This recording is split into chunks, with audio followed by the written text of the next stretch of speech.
तो diffraction of light हमारा next topic है, ठीक है। तो इट इज़ नियरली काफ़ी हद तक सेम ही होता है, इंटरफेरेंस जैसे ही होता है, थोड़ा सा डिफरेंस होता है। डिफरेंस पॉइंट्स पेपर में आ सकते हैं 2 मार्क में। What is the difference between diffraction and interference? Inter में 2 सोर्सेज चाहिए, दोनों को है। डायफ्रैक्शन में सिंगल सोर्स चाहिए। डायफ्रैक्शन में डेफिनेशन लिख देना, इंटर की डेफिनेशन लिख देना जब बताऊंगा, ठीक है। और मेन पॉइंट होता है कि इंटरफेरेंस में ऑल्टरनेट डार्क ब्राइट पैटर्न जो बनता है it is of same intensity.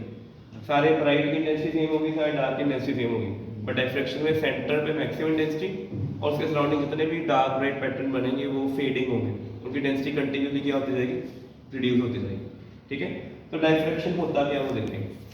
जैसे एग्जांपल है कि सबसे इजी के हम अगर गेट बोल देंगे ना यहाँ पे, तो मैं कुछ बोल रहा हूँ तो गेट के इस साइड पे पर्सन बैठा हो या उस साइड पे बैठा हो उसको मेरी आवाज़ क्लियरली सुनाई देगी। तो व्हाट डज इट मीन कि साउंड गेट के जो एजेस हैं, कॉर्नर्स हैं, वहाँ से बेंड करके इधर भी जाएगी, बेंड करके। तो bending of wave at the corners of obstacle is diffraction. Sound wave easily diffract कर जाती है, लाइट वेव डायफ्रैक्ट नहीं करती। कॉर्नर से पहला क्वेश्चन यही आता है वाई। इस सब पेपर में आऊँगा 23 सैंपल पेपर में भी, बोर्ड में भी है कि Y diffraction of sound wave is dominantly we can see or observe in the nature, but we can't observe, unable to observe diffraction of light wave commonly, ठीक है। तो साउंड वेव की डायफ्रैक्शन हम daily basis पे सुनते ही हैं, ठीक है। अब वो क्यों होती है, इसका रीजन है कि डायफ्रैक्शन की कंडीशन होती है कि जो ऑब्स्टेकल होता है जिसकी बाउंड्री पे जाके वेव ने जाना, पहले ऐसे चाहिए था वेव को, ऐसे जाना चाहिए ना, बट वेव क्या होगी, ऐसे जाके ऐसे बेंड होगी, आगे भी गई है, कुछ पार्ट क्या हो गया, बेंड हो गया। This bending at the corner of obstacle is known as diffraction. और फिर कंडीशन होती है कि जो साइज ऑफ ऑब्स्टेकल होगा, ये boundary, it should have the dimension जिसकी लेंथ और ब्रेड्थ किसके कंपेरेबल हो, wave length of the wave. अब साउंड वेव की बताओ भी स्पीड कितनी होती है। अगर कोई मेरे से पूछे कि साउंड वेव की स्पीड है कितनी होगी, नहीं, नॉर्मली 340 मीटर पर सेकेंड स्पीड है। और ऑडिबल रेंज फ्रीक्वेंसी कितनी होती है, 20 हर्ट्ज टू 20,000 हर्ट्ज। तो हम राउंड अबाउट ना फ्रीक्वेंसी इन बिटवीन चूज कर लेते हैं 10,000 हर्ट्ज। 10,000 हर्ट्ज कर लें। अच्छा, अगर 10,000 हर्ट्ज है तो वेवलेंथ निकालनी, तो फॉर्मूला क्या है, स्पीड अपॉन फ्रीक्वेंसी। तो 340 को अगर आपने 10,000 से डिवाइड किया तो, और ये मीटर्स में अगर आप सेंटीमीटर में चेंज कर देते हो इसको, तो कितना आंसर आएगा। तो 3 जो ये गए तो कितना आ गया मेरे पास, नियरली 3.4 सेंटीमीटर। कितना आ गया, as a meaning sound wave जो 10,000 हर्ट्ज फ्रीक्वेंसी वाली हमें सुनाई दे रही है उसकी वेवलेंथ कितनी है नॉर्मल रूम टेम्परेचर पे, 3.4 सेंटीमीटर का। 3.4 सेंटीमीटर इतना सा डिस्टेंस है, दिस मच। आई थिंक इससे ये कुछ होगा 4.5 होगा, तो इतना सा होगा 3.4। तो हमारे जो डोर का एज है, डोर का एज इतना होता है 2.5 सेंटीमीटर। डोर की जो वुडन लगी हुई है, वो जो बाउंड्री लगी है वो अराउंड है 6 सेंटीमीटर। तो ये these are comparable to 3.4 centimetre. So sound wave easily diffract across the edge of the door, ठीक है। पेपर में क्वेश्चन आता है क्यों ऐसा होता है। अच्छा, अगर लाइट वेव डायफ्रैक्ट करनी है तो लाइट की बात करें कि जो विजिबल लाइट है उसकी वेवलेंथ होती है 400 टू 750 नैनोमीटर। कई बुक्स में 700 लिया होगा, कहीं में 800 भी लिखा होगा। नैनोमीटर से अगर इसको माइक्रोमीटर तक चेंज कर दें तो ये बन जाएगा 0.4 टू 0.75 माइक्रोमीटर। मैं ना माइक्रोमीटर में इसलिए आ गया क्योंकि रियल लाइफ में आपने वो देखा हुआ है कि जो पॉलीथीन होते हैं पैकेजिंग, दिवाली आ गई, दिवाली के जो ट्रे होते हैं उनके ऊपर एक पॉलीथीन पैक किया होता है ना, या हम जब किसी फंक्शन में, मैरिज फंक्शन में जाएँ या तो वहाँ पे सैलड की ट्रेस को क्या किया होता है, अच्छे से पहले रैप किया होता है। वो जो रैपिंग पेपर होता है या रैपिंग प्लास्टिक है उसकी थिकनेस पता कितनी होती है, उसकी थिकनेस नियरली 150 माइक्रोमीटर होती है उसकी थिकनेस रैपिंग पेपर की। तो और साउंड की जो लाइट की वेवलेंथ है वो क्या है, रैपिंग पेपर से भी क्या है, वे मच लेस। इसका मीनिंग इतना थिन पेपर शीट है प्लास्टिक की फाइबर की, वो भी इसको डायफ्रैक्ट नहीं कर सकती बिकॉज उसका साइज इसकी वेवलेंथ से बहुत ज़्यादा है, नियरली कितने 1000 टाइम ज़्यादा। तो इसका मीनिंग लाइट को डायफ्रैक्ट करने के लिए ऐसे सोर्स ऑब्स्टेकल चाहिए जिनकी डायमेंशन इस रेंज में हो, 1 माइक्रोमीटर, 2 माइक्रोमीटर हो, 0.5 माइक्रोमीटर हो। वो डायमेंशन किसकी होती है हमारे पास, डस्ट पार्टिकल या पॉल्यूटेंट्स की, ठीक है। आप देख रहे हो आजकल जो क्लाइमेट है वो मॉर्निंग में हेज है, ठीक है। हमें हर चीज़ वो डल सी ग्रीश सी नजर आती है, उसका ये पॉल्यूटेंट। टेम्परेचर लो हो गया हुआ है, पॉल्यूटेंट और फॉग मिलके एक स्मॉक लाइट लेयर बना देते हैं। वो लाइट को क्या कर सकते हैं, इजीली डायफ्रैक्ट कर सकते हैं। अच्छा, और सिंपल एग्जांपल अगर डाइफ्रैक्शन देखनी है, आपने घर पे ऑब्जर्व करना है, तो ब्लेड ले लो। ब्लेड देखा हो ना कितना थिन होता है, तो ब्लेड के एजेस से भी डाइफ्रैक्शन होती है। सिंगल हेयर स्ट्रैंड होता है हमारा ह्यूमन का, उससे भी डाइफ्रैक्शन होती है। तो पेपर पे अगर डाइफ्रैक्शन की डायग्राम बनाई तो आपने ऐसी डायग्राम बनानी, ठीक है। तो ये शो कर दो कि पॉइंटेड शो कर दो कि ये इसकी थिकनेस कितनी है इस पार्ट की। इसकी नियरली थिकनेस होगी 1 माइक्रोमीटर है, शार्प एज है। होना क्या है कि लाइट आ रही है, यहाँ से सोर्स लगा हुआ लाइट का, यहाँ पे सामने स्क्रीन है ये सारी, तो लाइट से सोर्स से लाइट जो निकलेगी वो येलो करते हैं इसको। इसके ऊपर ना इस रीजन में, यहाँ से ऊपर आपको प्रॉपर येलो नजर आएगा, है ना, everything would be yellow. Ideally इसके नीचे क्या होना चाहिए था? आइडियली इसके नीचे पूरा डार्क होना चाहिए था, ऐसा होना चाहिए था, ठीक है। ऊपर येलो, नीचे डार्क। बट होता क्या है कि नीचे भी हल्का सा आपको येलो मिलना शुरू हो जाता है, यहाँ पे भी इस पोर्शन में भी येलो होता है। येलो ऐसे होता है, पहले यहाँ पे आपके पास होगा डार्क होगा, फिर उसकी लेयर थोड़ी वीक हो जाएगी, फिर उसकी लेयर और वीक हो जाएगी, ठीक है। फिर लास्ट में ऐसे, मतलब इसकी जो स्ट्रेंथ है वो कम होती जाएगी। तो मैं इसको ड्रॉ दोबारा करता हूँ, ज़्यादा अच्छा रहेगा। यहाँ पे कलर्स की रेंज देखें ना, तो ऐसे बनेंगे कलर। पहले यहाँ पे मेरे को मिलेगा फुल येलो, अगले मोमेंट पे यहाँ पे मिलेगा मेरे को इसकी स्ट्रेंथ कम होगी, उसके बाद यहाँ पे स्ट्रेंथ और कम होगी, और लास्ट पे स्ट्रेंथ यहाँ पे बिल्कुल ही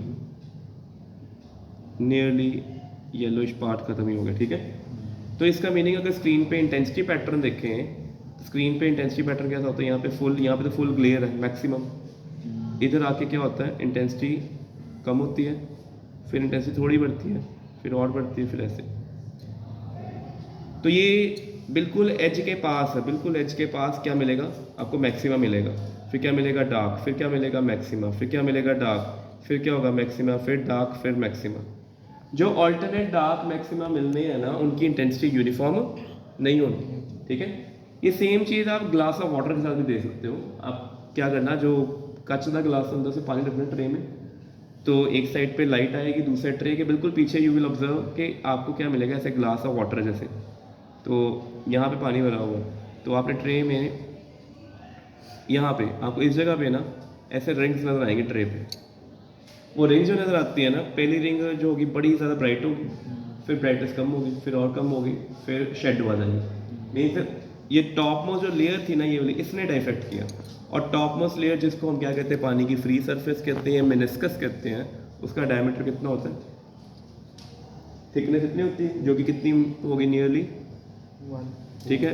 इसको हम ये भी कहते हैं, सेंटीमीटर चेंज करेंगे तो 1 माइक्रोमीटर या 10 या इसके पास कहीं पे आ जाएगी, ठीक है। तो ये आपको याद रखना है इसके बारे में। आप डाइफ्रैक्शन ऑफ लाइट के बारे में थोड़ा सा पढ़ लेते हैं, क्या बोला उन्होंने। तो डाइफ्रैक्शन ऑफ लाइट फिनोमिना, पहले bending at the corner obstacle पढ़ लिया।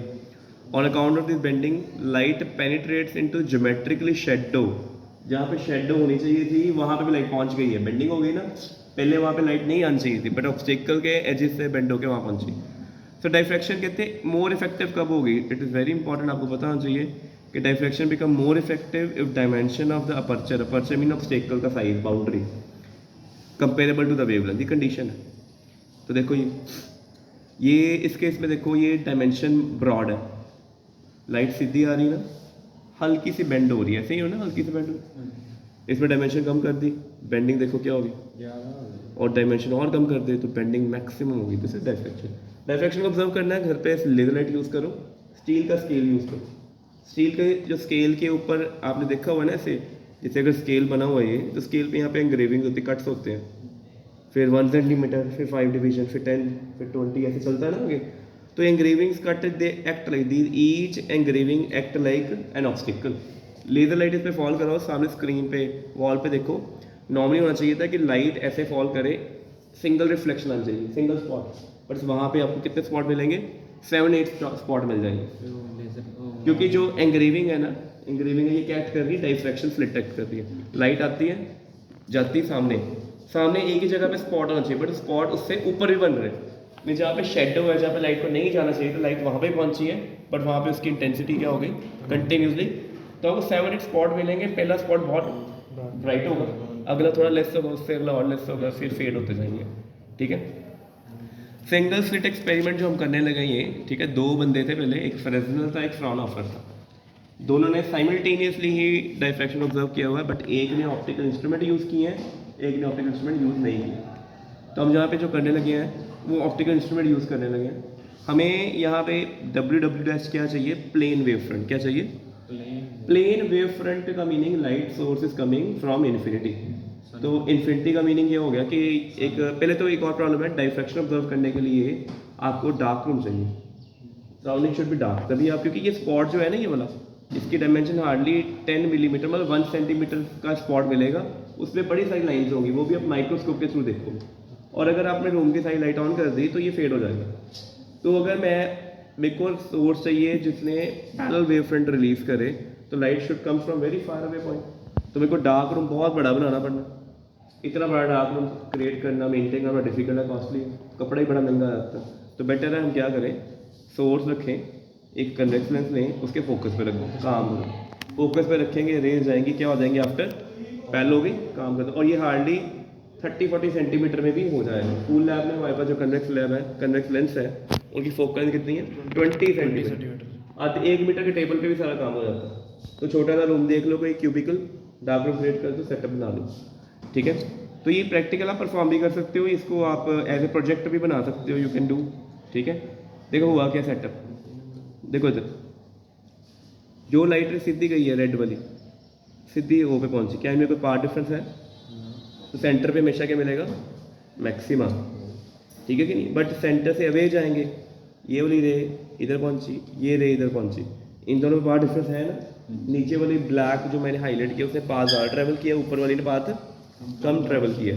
तो पहले तो क्वेश्चन आता है कि how to calculate the path difference. तो पी पॉइंट में जब पहुंचेंगे तो पाथ डिफरेंस कैलकुलेट कैसे करना है। देखो ऊपर वाली डॉटेड रे ने ऐसे ट्रैवल किया पाथ, क्या वो लेंस के अंदर से गई है, वो एयर में जा रही है। बट जो नीचे वाली है देखो उसका कुछ पोर्शन क्या है, लेंस के अंदर भी है। और अगर ध्यान से सोचे ना तो लेंस के अंदर वाला जो पार्ट है उसकी स्पीड अलग होगी, ठीक है। उसका मीनिंग क्या होगा कि ए से और बी एंड से जो डिस्टर्बेंस पी में पहुंचेगी ना, वेव पहुंचेगी, दोनों ने जब पाथ ट्रेवल किया उनमें डिफरेंस होगा। वो कैसे कैलकुलेट करेंगे, आपने ए से बी तक एक ड्रॉ कर देना परपेंडिकुलर, कर दिया।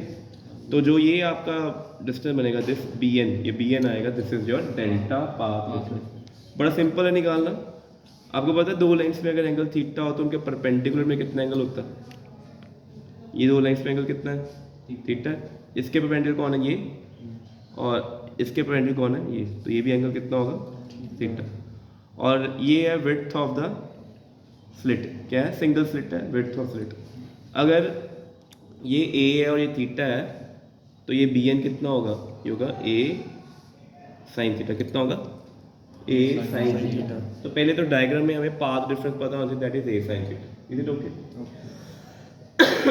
अब स्क्रीन पे जो पैटर्न ऑब्जर्व होता है ना, ऐसा होता है, सेंटर पे मैक्सिमम ऐसे, ठीक है। तो सेंटर पे मैक्सिमम इंटेंसिटी है, उसके बाद मिनिमम, ये तो आनी होती है। बट उसके बाद फिर से जो मैक्सिमम है उसकी इंटेंसिटी कम है। पहला क्वेश्चन होता है कि उसकी इंटेंसिटी कम क्यों है, ठीक है, सेम क्यों नहीं है, इंटरफेरेंस में सेम आ रही थी, इसमें सेम क्यों नहीं आ रही। इसकी जो एक्सप्लेनेशन है वो थ्योरेटिकल है, हमारे सिलेबस का पार्ट नहीं है, बट हम फिर भी उसको करेंगे, बिना उसको स्टडी किए हमारे लिए बड़ा डिफिकल्ट लगेगा। तो हम इसको चीज़ को एक्सप्लेन करने के लिए हम पहले पढ़ेंगे, एक्सप्लेनेशन पढ़ेंगे मिनिमा की। तो पहले किसकी एक्सप्लेन करेंगे, मिनिमा। सेकेंडरी मिनिमा होती है कि सेंटर पे जो आपको ये मिली है ना, सेंटर में मैक्सिमम मिला था, ये जो लोकेशन होती है इसको बोलते हैं, क्या बोलना है इसको, फर्स्ट मिनिमम। इसका नाम भी क्या है, फर्स्ट मिनिमम। इसके बाद अगली ये मैक्सिमा, ये कौन है, सेकंड मिनिमा। और ये कौन है, फर्स्ट मैक्सिमा, ठीक है। सेंट्रल मैक्सिमा अलग है, सेंट्रल मैक्सिमा के बाहर जो है फर्स्ट मैक्सिमा, फिर टू मैक्सिमा, ऐसे आगे चलेंगे। तो पहले हम मिनिमा की बात करते हैं। बड़ा सिंपल है, समझ लो, ठीक है। अगर समझ के डायग्राम ना के जाओगे पेपर में तो बड़े जल्दी नंबर मिल जाएंगे। अब वो कैसे करना, देखो स्लिट ये थी, ये एंड ए था, ये एंड कौन सा था, बी। यहाँ से जो रेज निकली थी, ये रे ऐसे गई थी, ये वाली रे ऐसे गई थी। तो इस पे ये ड्रॉ किया था परपेंडिकुलर, इसको m कह दिया था, और bm जो पाथ डिफरेंस आना था कितना आया था, a साइन थीटा। मैंने ना पहले स्लिट को क्या किया, दो पार्ट्स में डिवाइड कर दिया, कर दिया दो पार्ट्स में डिवाइड। ये वाला कितना है a/2, ये भी कितना है a/2। अब मैंने हाइपोथेटिकली स्लिट को कितने पार्ट्स में डिवाइड किया, दो पार्ट्स में। कंडीशन ये है कि ऊपर वाली स्लिट से जितनी रेज आएंगी, नीचे वाली स्लिट से जितनी रेज आएंगी, they will interfere, super position होगी, और सुपर पोजिशन करके वो स्क्रीन पे क्या बनाएंगे, मिनिमम। और आपको पता है दो वे मिनिमम कब बनाते हैं, जब एक का क्रेस्ट और दूसरे का क्या होता है, ट्रफ, ठीक है। और कम से कम यहाँ पे अगर फेज देखें, यहाँ पे फेज कितना है 0, यहाँ पे फेज कितना है पाई, तो फेज डिफरेंस कितना आता था दोनों में, पाई। और पाई के लिए जो पार्ट डिफरेंस का फॉर्मूला क्या होता है, 2π/λ इंटू यहाँ पे फाई है, जो फेज डिफरेंस आता है फॉर्मूला फाई क्या होता है, 2π/λ इंटू डेल्टा। अगर आप ये वैल्यू यूज़ करो तो आपको पता होना चाहिए कि मिनिमा अगर चाहिए, कम से कम पार्ट डिफरेंस हाफ वेव का चाहिए, कितना चाहिए, हाफ वेव। जैसे देखो कि अगर एक वेव यहाँ से शुरू होकर आगे जा रही है, दूसरी थोड़ी लेट शुरू हुई, यहाँ से गई, तो दोनों में फेज कितना, पाथ का डिफरेंस कितना, देखो आधी वेव पे फर्क है ना। तो मेरा कहने का मीनिंग ये हो गया कि पहली स्लिट और दूसरी स्लिट, दो मैंने जो हाइपोथेटिकल सपोज किए हैं, इसका नेम भी कर देते हैं, इसको बोल देते हैं n, इसको बोलते हैं p, q बोल देते हैं। an और n भी दो स्लिट्स हैं। an से जो पहली रे निकली टॉप पे, ये निकली टॉप से, और इसके टॉप से निकली ये वाली रे, निकल गई दो रे।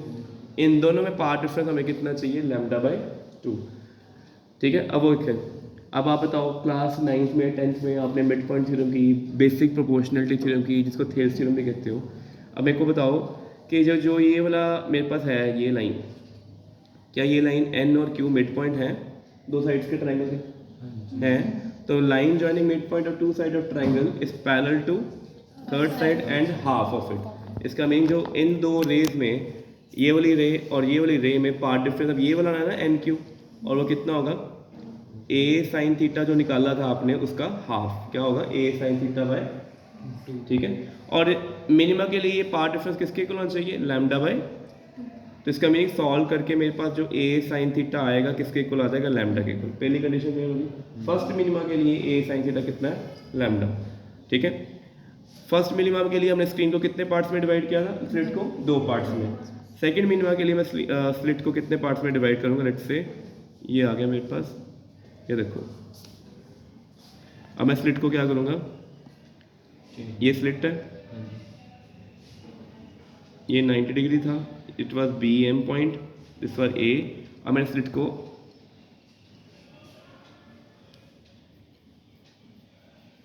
कितने पार्ट में डिवाइड कर दिया, चार पार्ट, ठीक है। पहली रे इधर से आएगी, दूसरी स्लिट इधर से आएगी, पहले इन दोनों को, फिर एक रे इधर से आएगी, एक रे इधर से आएगी। दो ब्लू वाली आपस में इंटरफेयर करेंगे डिस्ट्रक्टिवली, 0 आंसर। दो ग्रीन वाली इंटरफेयर करेंगे, 0 आंसर। तो क्या मिलेगी, मिनिमम मिलेगी। अब जब मिनिमम मिलनी है तो आप देखो यहाँ पे क्या होना है। अब आप मेरे को बताओगे ये डिस्टेंस a/4, ये भी डिस्टेंस कितना होना है, a/4, ये भी कितना होना है, a/4, ये भी कितना होना है, a/4। ये वाला पॉइंट ऑलरेडी हमने क्या सपोज किया था, NQ किया था, इसको RS कह दो, इसको TL कह दो, कह दिया। और BM कितना है, a साइन थीटा, BM कितना है, सो BM is a sine theta. तो मेरे को बताओ TL कितना होगा, मेरे को बताओ NS कितना होगा, मेरे को बताओ NQ सॉरी, और RS कितना होगा। हम ब्लू वाले की बात करते हैं तो पहले NS जो ये वाला है, NQ वाला है ना, ये NQ, ये तो मिडल से पास हो रहा है, तो ये तो NQ तो आ जाना है a साइन थीटा बाय 2। और RS क्या है, RS NQ का भी हाफ हो जाएगा, a साइन थीटा बाय 4 हो जाएगा। इसके मीनिंग ये हो गया कि अगर मैं सिर्फ ऊपर दो ब्लू वाली रेस की बात करूँ, सिर्फ मैं अपर दो स्लिट्स को देखूँ, उनकी टॉप रे, इसकी टॉप रे और इसकी टॉप रे में कितना पार्ट डिफरेंस है, a साइन थीटा बाय 4। किसके लिए, फॉर अपर 2 स्लिट, क्या है, फॉर अपर 2 स्लिट। और ये किसके मिनिमा के लिए, λ/2। तो a साइन थीटा कितना आ जाएगा, 2λ आ गया पहले। तो फर्स्ट मिनिमा के लिए a साइन थीटा लैम्डा था, सेकंड मिनिमा के लिए 2λ, तीसरी मिनिमा के लिए, थर्ड मिनिमा के लिए क्या होगा, वो ऐसे है। इसका मीनिंग क्या हुआ कि जनरल फॉर्मूला डायफ्रैक्शन में अगर आपको मिनिमा चाहिए तो आपकी ए साइन थीटा किसके होना चाहिए, एन लैम्डा। और इसका मीनिंग पार्ट डिफरेंस तो एन लैम्डा हो गया। इंटरफेरेंस में एन लैम्डा पार्ट डिफरेंस किसके लिए था, मैक्सिमा के लिए, बट डायफ्रैक्शन में किसके लिए, लग गया पता। अगर आप स्क्रीन को इवन पार्ट्स में डिवाइड करते हो मिनिमा मिलेगा। अगर अब आपने स्क्रीन को क्या किया, अब हमें क्या चाहिए, फर्स्ट मैक्सिमा चाहिए। क्या चाहिए, फर्स्ट। तो सेंट्रल मैक्सिमा स्लिट एक ही थी, 1। फर्स्ट मैक्सिमा के लिए स्लिट को पता क्या किया, स्लिट को हमने डिवाइड कर दिया 3 पार्ट्स में, कर दिया। पहली रे यहाँ से आई, दूसरी यहाँ से आई, तीसरी यहाँ से। जो पहली 2 स्लिट से जो रेज आएंगी वो डिस्ट्रैक्ट कर जाएंगी, ख़त्म हो जाएंगी। तो स्क्रीन पे क्या मिलेगा, स्क्रीन पे एंड में मेरे को क्या मिलना है, I will get only the light from the third slit. तो इसका मीनिंग स्लिट स्क्रीन पे जब फर्स्ट मैक्सिमा बनी है, स्लिट को कितने पार्ट में डिवाइड किया था, उसमें से पहले 2 पार्ट की डिस्ट्रक्शन हो गई, खत्म हो गई। तीसरे पार्ट में से लाइट निकली और लाइट कहाँ पहुंची, स्क्रीन पे। तो क्या स्क्रीन पे 100% लाइट पहुंच रही है कि 1/3 पहुंच रहा है, 1/3 मतलब सिर्फ 33% इल्यूमिनेशन। और अगर सेकंड मिनिमा करना है, सेकंड मैक्सिमा करना है, तो स्लिट को कितने पार्ट में डिवाइड करना है, 5 पार्ट में। जब डिवाइड करेंगे ऊपर वाले 4 पार्ट से फिर से जो इंटरफेरेंस सुपरविजन होनी है खत्म हो जानी है, 5th पार्ट पहुंचेगा, मीन सर 20% लाइट पहुंचेगी। उसके अगले के लिए 7 पार्ट, फिर 9 पार्ट। तो धीरे धीरे जो मैक्सिमा की इंटेंसिटी सेम रह रही है कि कम हो जा रही है, कम हो रही है। इस केस में क्या होगा कि जब आपने 3 पार्ट्स में डिवाइड किया, अब आप बताओ ये डिस्टेंस ए साइन थीटा है, तो ये दोनों डिस्टेंस कितने होंगे। अब यहाँ पे लगेगी बेसिक प्रोपोर्शनैलिटी थ्योरम। अब आप बताओ कि डायग्राम दोबारा बनाता हूँ मैं। ये पहले टॉप वाला, ये 1 पार्ट है, ये 2 पार्ट है। तो अगर ये मेरे पास ए साइन थीटा है तो रेशो क्या होगी, 1:2 होगी ना, ठीक है। अब देखो ऊपर वाले पार्ट की कितने, 1 पार्ट है, टोटल पार्ट कितने हैं, 1 + 2 3, कितने हैं 3 पार्ट। अगर ये ए साइन थीटा है तो ये इसका क्या होगा, 1/3 ए साइन थीटा बाय 3। और जो रे ऊपर वाली स्लिट से आ रही है, जो इस सेकंड वाली, क्योंकि 2 स्लिट्स है ना, ये वाली स्लिट देख रहे हो, ये स्लिट और ये देख रहे हो, यहाँ से दोनों से जो रेज आई हैं उनमें पार्ट डिफरेंस कितना है। So a sine theta by 3 it should be equal to lambda by 2। तो ए साइन थीटा कितना आ जाएगा, odd multiple of lambda by 2। अगर 5 पार्ट्स में डिवाइड करेंगे फिर ए साइन, अगर 5 पार्ट्स में स्लिट को डिवाइड कर दिया सेकंड मैक्सिमा के लिए, लेट्स से 1 2 3 4 5 कर दिया। अब क्या आएगा, ये वाला पार्ट, ये होगा ए साइन थीटा बाय 5।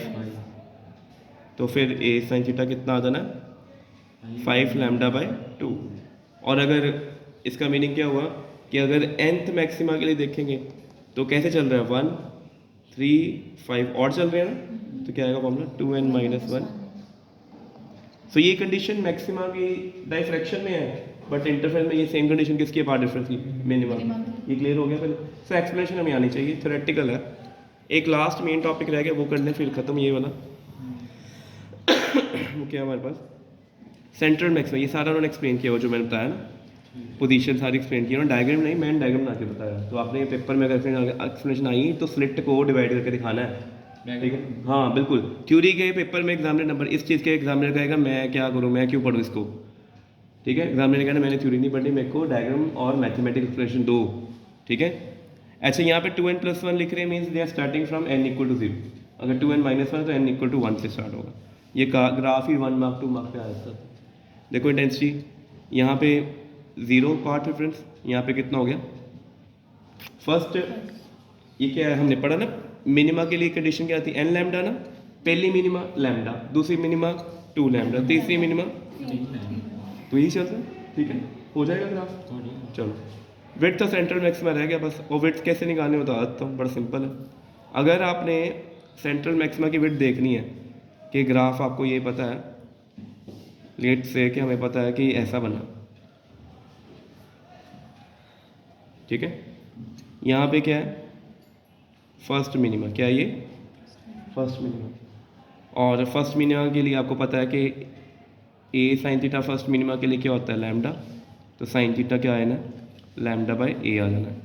एंगल बड़े स्मॉल है 0, तो साइन थीटा किसके रिप्लेस कर सकते हैं, टैन थीटा से कर सकते हैं ना, करते हैं। फिर टैन थीटा कितना आ गया लैम्डा बाय ए आ गया, और इस ट्राइंगल में हमें ये डिस्टेंस चाहिए, क्योंकि अगर इसकी विड्थ निकालनी तो इसका डिस्टेंस का क्या करना पड़ना है, 2 टाइम्स डबल करना पड़ना है, ठीक है। तो ये tan थीटा कैसे आएगा, परपेंडिकुलर ओवर बेस। तो परपेंडिकुलर एक्स है, बेस कितना है, डी है, तो एक्स कितना आ गया, लैम्डा कैपिटल डी बाई ए, और विड्थ कितनी आ गई फिर 2 टाइम्स, ठीक है। सो डाइफ्रैक्शन पैटर्न की सेंटर की मैक्सिमा की विड्थ आ गई, ठीक है। ये खुद एक्सपेरिमेंट लैब में भी कर लेना।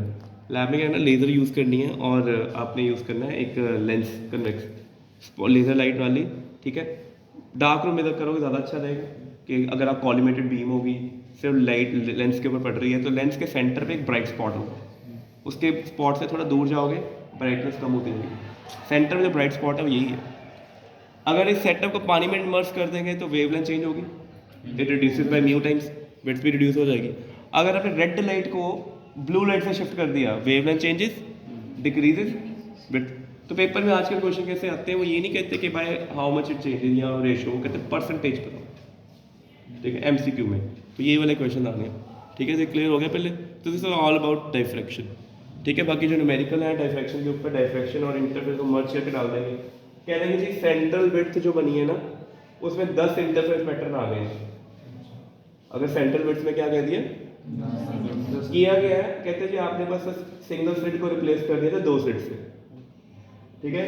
और जहाँ पे सेंट्रल मैक्सिमा बनी थी विड्थ में, उसी में 10 पैटर्न आ गए।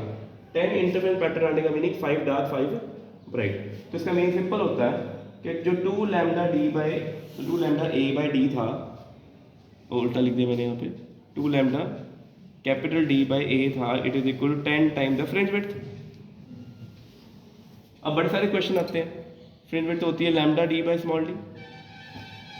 किसी केस में होगा कि ये दोनों वेवलेंथ ही डिफरेंट होगी, कोई एक वेवलेंथ पूछी होगी। किसी केस में क्या होगा कि इसकी विड्थ ए और डी में जैसा पूछा होगा। किसी केस में कहा होगा कि इसका डी बता दो, वो निकाल दो, कुछ भी कर दो, ठीक है।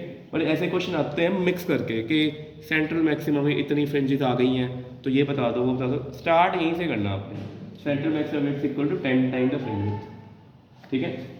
बाकी क्वेश्चन हम करते हैं, फिर पता चलेगा और आगे, ठीक है। सो इतने थे, कंप्लीट हो गया।